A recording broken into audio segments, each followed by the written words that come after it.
We have a Mac and a Microsoft product arguing with each other, so hopefully we'll pull this off.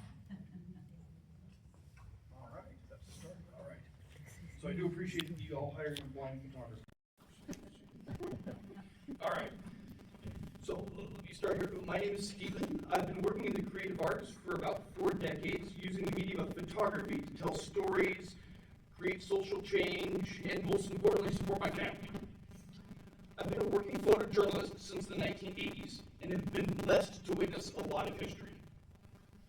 Human motion, the juxtaposition of humans in nature, and Mother Nature herself have been inspirations every time I have a camera in hand. Today's assignment is to discuss how nature inspires music and then capture that inspiration on film. So we'll start with a little background. Slide 2. Which one's this? Okay. Since the beginning of time, Mother Nature has influenced music and art. The Ice Age, some 40,000 years ago, not my photo, has shown us that the prehistoric cave art was the beginning of nature's influences. Communications mimicked animals and environmental sounds. Wind, thunder, rain, and Mother Nature has always been mankind's eternal muse. Artists have worked across time to capture the essence of what nature offers, be it through melody, rhythm, or imagery. And let's fast forward to the masters. We know about Van Gogh, Monet, for example. These artists are two of the better-known painters. Both were inspired by nature to create their masterpieces. Van Gogh's Starry Night, painted in 1889, is an interpretation of what he saw out a window of his asylum room, with the additional imagery that was from his childhood in the Netherlands. And that is, of course, according to MoMA, because I didn't do so well in art history class. The Starry Night deviates from other impressionistic artists and the time where the truth in nature was kind of the style that everybody was painting in, and instead Van Gogh uses intense colors to create more restlessness in his work. Monet and his truth in nature style of Impressionism was best known, or his best work is the Gardens of Giverny, the series that is, I guess, pretty famous all around. Monet and most of the other Impressionists of the time had a truth in nature style where they painted what they saw. Both of these painters were inspired by Mother Nature, as were most of the Impressionists during the 1800s and 1900s.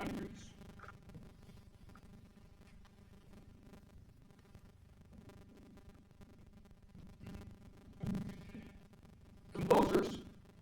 Vivaldi, one of the most famous composers influenced by Mother Nature. In the early 1700s, he composed the Four Seasons, a collection of 4 individual concerts for strings that bring each of the 4 seasons to life. The first one, Vivaldi's Primavera, Spring, brings in sounds of birds singing. It has 3 movements that resonate bright, joyful, full of life environments in his work. Second was Summer, which the music is, you guys don't know Vivaldi, right? Pick that up for me.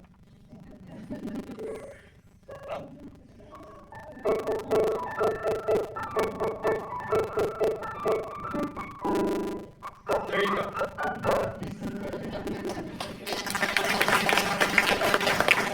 So his Summer had works that resonated heat and insects and summer storms through his composition. He had 3 movements that finished with summer storms. His third in the series was Autumn, and it had an earthy and rustic vibe to it. He was inspired by visions of harvests, festivities, and it ended, the third piece of that third movement ended with sounds of horns, hounds, and gunfire. And then, of course, Vivaldi's fourth was Winter, and that music was very cold and harsh. So, for a long time, nature has been influencing the creative spirit, and has always been one of artists' greatest sources of inspiration. Now, as for me, nature has been therapy. Spending time off the concrete is the simplest way that I use to recharge my batteries.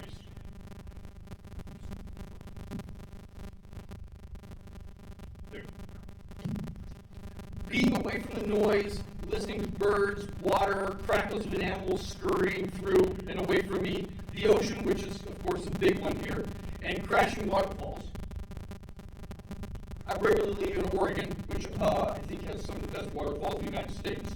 The music that I hear in each of these spaces is pretty magical, and the photos that I create in these areas bring me a lot of peace and inspiration. Sometimes my daily work is pretty intense. I've done dozens of natural disasters, floods, fires, and hurricanes, so getting away from all of that is a pretty magical time for me. Okay. Photography has the power to preserve nature's beauty, and nature photography teaches me and teaches photographers patience, the art of observation, and hopefully instills a love of the environment. Things that I try to incorporate in my photography are a sense of place. I look out for light, color, texture, and I strive for interesting compositions. At the same time, that can also be said for music. Being able to convey a feeling, a sense of place, a sense of emotion are all important aspects of music that is inspired by the outdoors. So for both photography and music, a rhythm, a tone, and a style all help convey the emotion. Okay, so a fun quick story is that when I was 17, I was interviewing with the Associated Press in Portland, Oregon. Jack Smith, this mountain of a guy with a walrus caliber mustache, asked me one simple question: what is the purpose of the photo? And of course, at 17, I was trying to be all cerebral and impress him, and I failed miserably. But he says the photo must stop the viewer from turning the page. That's it. Your photo has to be powerful to make them not move on. And that, of course, means that the photo, whatever the subject, has to make the viewer feel something. It has to elicit an emotion. It has to create a pause so that the viewer does not turn the page. I still carry that philosophy with me in all of my works on 40 years later. The image or the music must create a pause to make the viewer stop and make them pay attention just a little bit more. In today's social media world, we of course are bombarded with imagery and sounds, and sensory overload is a real problem. So my goal is to create images powerful enough to create a pause. Make you all stop for a moment. Make you feel something. Make you want to be there at the same moment that I have put on film. I want to elicit an emotion, trigger a memory, maybe a song or a place or a relationship that wasn't front of mind. And if my storytelling, my art, my passions that I have can capture that when I have my camera in hand, then for all you viewers, I will know that I will continue being a successful photographer. Thank you.